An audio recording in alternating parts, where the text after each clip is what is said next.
Hello, Bravo lovers. What is going on? It's time for another Real Housewives review, and today we're talking about the Real Housewives of New Jersey, Season 11, Episode 9. We're getting down to the wire, guys. The season finale is rapidly approaching, so let's talk about this week's episode. We have Marge's book reading this week. We have Jennifer hosting a Turkish tea party for all of the ladies and their moms. We have Jennifer and Marge apologizing and moving forward.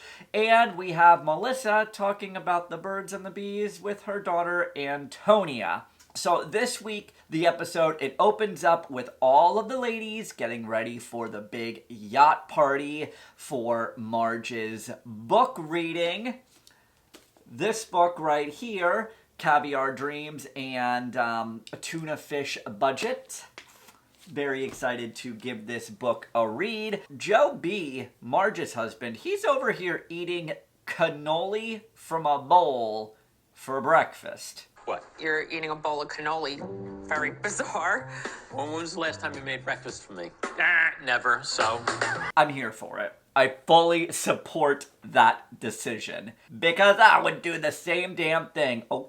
So Melissa, she will not be attending the yacht party because she is sick. And Marge is all worried about it because that's one less person to stick up for the Marge if Jennifer decides to act crazy. So Dolores, she's over in her closet picking out an outfit for the big yacht party. Her and Frankie, they are chatting about life. She discloses to Frankie Jr. about her doctor's appointment and going to get a biopsy and all about how her mammogram came back abnormal. Frankie just felt very out of the loop and felt that he was just hearing about all of this in passing, and he wants her to, be able to talk to him about things and open up and share these types of things with him.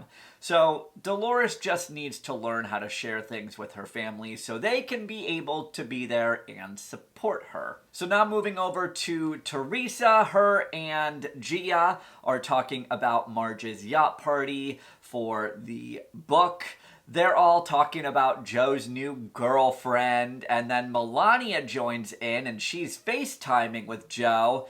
Teresa is all, I heard Gia met your girlfriend, to which Joe responds, I heard Gia met your boyfriend. And y'all, the look on Teresa's face is priceless. So it's official, y'all. Teresa has a new boyfriend and is dating. So, a little bit about Teresa's new guy. His name is Louis, and everyone is all thinking, oh, finally, Teresa found a nice guy. Well, rumor has it he's not so much a nice guy. One of this guy's ex-girlfriends was on Clubhouse, this app that I'm not on, and maybe I should be on it, but then it's just another new thing that I need to learn, was on some room, a chat room on Clubhouse, explaining that Louis is not a nice guy, and he's a huge narcissist, and is opportunistic, and he's weirdly sexually obsessed with women.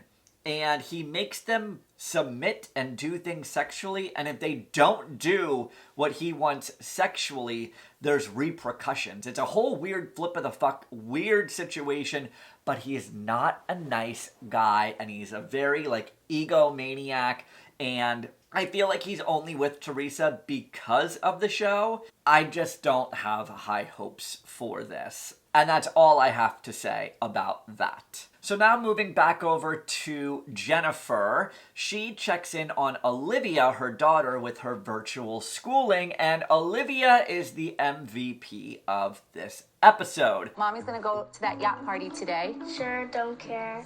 Tell me, yes, Mommy, I understand.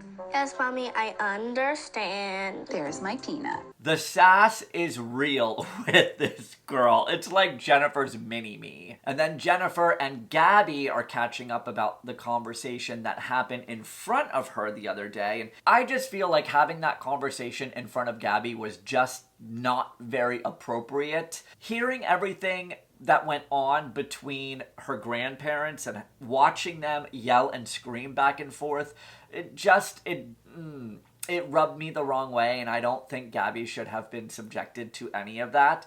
So Jennifer is letting her know the backstory about her grandparents and how they were an arranged marriage. Jennifer's father moved her to America when she didn't want to do that. She was ripped away from the life she had in Turkey, moved away from her entire family, and it's just kind of no wonder she's upset. I would be angry and upset and resentful as well if I was moved away from my country and away from my friends and my family and had my entire life uprooted against my will. So I kind of understand where Jennifer's mother is coming from and why she's upset and why she's resentful and why she's lashing out. I get it. I have sympathy for her. I get it. I see it. Jennifer's mother also sees how happy Jennifer is and how happy Jennifer is with her marriage. And I think deep down, Jennifer's mom wishes she had that and is a little bit jealous of the happiness and the life that Jennifer has. And she has a really hard time letting go of the past in order to be happy. That's just my opinion. So now it's the day of the big yacht party. And guys, it's my dream to have a yacht party. Once I strike it big with YouTube, then we'll revisit this. So all the ladies, they are arriving to the yacht one by one. Jackie is first to arrive, rocking an orange jumpsuit. Is this a nod to Teresa in prison? There, I said it. So Jackie, she's trying to hook Teresa up with the young deckhand because she just wants Teresa to be happy, and Jackie nailed it. She said in her confessional that if Teresa is happy, maybe she'll stop doing bad things. Guys, yes, this is exactly what I have been saying all season during every single one of my reviews. If Teresa is genuinely happy, then she will stop making other people feel miserable, because happy people don't tear down other people. It just is what it is. It's like that scene in Legally Blonde. People who work out, like people with endorphins, just don't kill people. Like, you get what I'm saying. That scene in Legally Blonde. Exercise gives you endorphins. Endorphins make you happy. Happy people just don't shoot their husbands. So now Teresa is the next person to arrive at the yacht. She is rocking some paisley blue and white. Another lady in a jumpsuit. And of course, Teresa wants a tequila and pineapple. How are you? Would you like anything to drink? Yeah, I'll have tequila and pineapple on the rocks. Sure. Okay. Gotta have that pretty little puss tasting like candy for your new mans. But did y'all catch the shade of the woman that owns the yacht? So the woman that owns the yacht is Marge's ghostwriter, who just so happens to be the ghostwriter for Teresa's book, which y'all, Turning the Tables, Teresa Giudice. Also, this is a great book. 10 out of 10 would recommend Teresa Turning the Tables. So, going back, this woman throws some serious shade at Teresa because Teresa is all, I can't believe I haven't been on this yacht sooner. And the ghostwriter claps back and says, it's not because of the lack of an invitation. I did invite you 15 times. Boom! Mic drop. So now Dolores arrives on the boat next, rocking a fun pink and white floral dress. And then Jennifer immediately follows, rocking some high-waisted summer hot pants. Jennifer is all about the hot pant, am I right? So now all the ladies are enjoying some food, talking about Jackie's birthday party and how Teresa went on a date with a new man. And she talks about how her and her new boyfriend met. Their first date was a walk. Interesting choice for a first date. She met the guy at the Jersey Shore while she was on a walk with a girlfriend. She asked her mom and dad to send her a man, and boom, she ran into the guy on the sidewalk. What a weird flip of the fuck story. So she shared all about how she met this new guy with all of the ladies, and I will say this. Teresa looks very happy. She's very giddy. She's very excited. Everyone on this yacht was getting along, laughing. It was really fun and refreshing to see everyone just having a good time. And that won't last long, though. Just wait for it. So now it's time for Marge to read a chapter from her book for all of the ladies. Dolores is very excited about this. So she reads a chapter about how and why she slept with her boss. It was wrong, someone taking advantage of their power, but I was a grown adult and I could compartmentalize. In a slight defense of Dick, he was not an abuser, just an asshole. Do you think that we should have a book club? Do you think I should do a book club and we should review Caviar Dreams Tuna Fish Budget? Let me know in the comment section below if I should review the book and or do like a book reading or a book club, and whoever wants to join can join. Let me know in the comment section below. Anyway, so this whole moment was very vulnerable. It was vulnerable for Marge to share that with everybody. So all the ladies are very supportive towards Marge and what she went through, including Jennifer, who had a different realization and feels badly about what she said about the whole situation at the Jersey Shore. So Jennifer apologized because she didn't understand the full context of the story, because in her defense, in the defense of Jennifer, the way Marge did initially bring it up at the Jersey Shore was very nonchalant and just very casual in passing. So I understood where Jennifer was coming from. I really did. Jennifer says that she processed it in a different way then versus now. And Marge then claps back and is all, maybe you have a processing issue then. I mean, I think the information was relayed at first in a very casual way, and then when Marge read the chapter from the book, Jennifer can see that it was a much more serious issue than what Marge led it on to be. So now Marge and Jennifer, they're going back and forth with each other, which in my opinion is very unfair, because Jennifer was trying to apologize and Marge did clap back at her. So then Marge brings up the whole Instagram post about the housekeeper, which then Jennifer claps back and says, I don't beat to anyone else's drum but my own.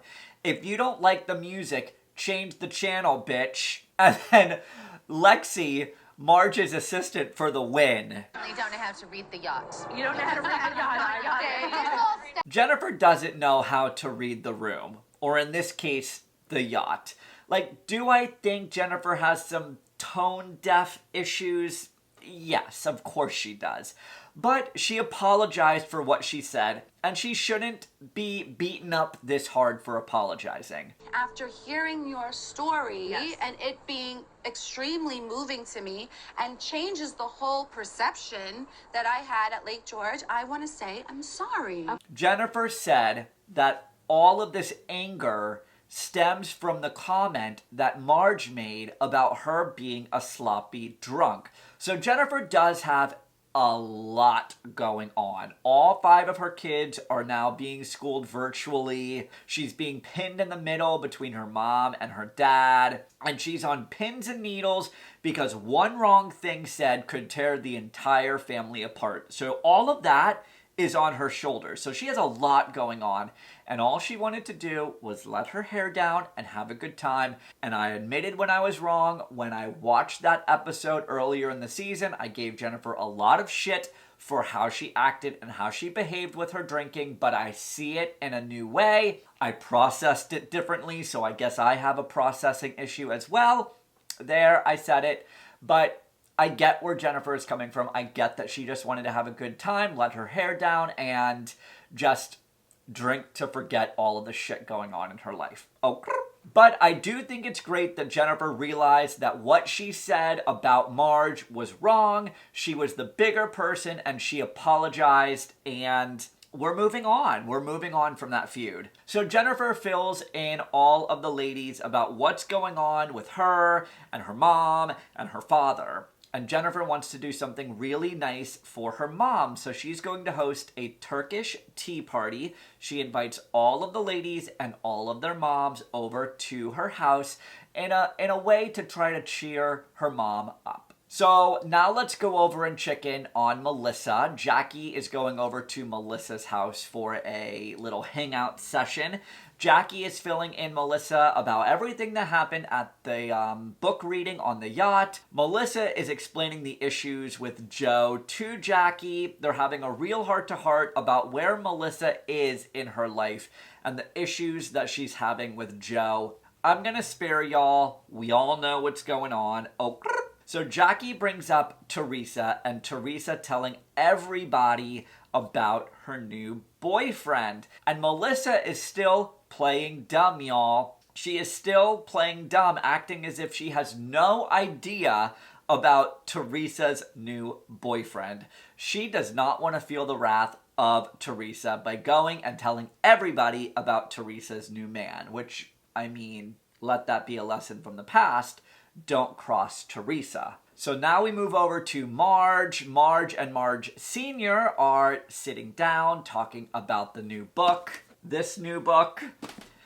And Marge Sr. is very upset about the book in the sense that it made her realize that she wasn't the best mother to Marge growing up and how she feels guilty about it. Marge is filling Marge Sr. in on how she was sexually harassed in the workplace. And Marge Sr. is very shocked because she didn't realize that Marge went through all of this. And this whole scene was very emotional to watch. It was very genuine and very real and raw emotions. So, now the moment is finally here. Melissa is going to have the birds and the bees conversation with Antonia. So they're having a little shopping event at Melissa's store, Envy. Kind of like a perfect segue into an uncomfortable conversation. A little shopping excursion. Get her in the dressing room and then pour out all of the sex talk. She has nowhere to run. Put a pin in that for a second. I do have a genuine question. Does Melissa pay for all of the clothes she's getting for Antonia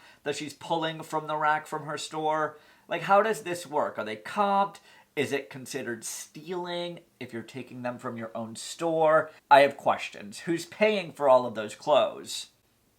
So Melissa is trying so hard with this whole birds and the bees conversation, but it's just making me die. It was the, you have big boobs. You have big boobs. Big boobs. And I don't want anyone ever telling you they want to see them or touch them.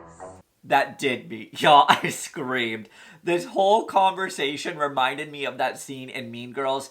If you have sex, you will die. Don't have sex, because you will get pregnant and die. Just me? Okay. So now we end this episode with Jennifer's Turkish tea party for all of the ladies and their moms. And this was a really nice gesture that Jennifer is doing for her mom to make her happy, because Jennifer's mom enjoys hanging out with the ladies and all of their other moms. Jennifer said that her mom is very social and likes to be around other people. So this is really a really nice gesture that Jennifer is doing. But y'all, this moment killed me. So Teresa arrives to the party first, and Jennifer asks if she should get out the wine and that she really didn't think about it because she's not a big drinker. Do you think anyone would drink wine? I'll have some wine. I didn't even think of it, really, because, I'm not a big drinker, Yeah, but maybe I should have something. You're not a big drinker? Yo, cue a shady producer moment. Don't fall, I'm serious, I'm worried.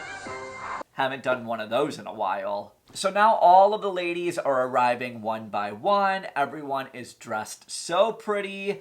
They're all sitting down in the living room, enjoying each other's company. And again, Jennifer's daughter, Olivia, coming through with the MVP of this episode. Look at your high heels. They're Michael Kors.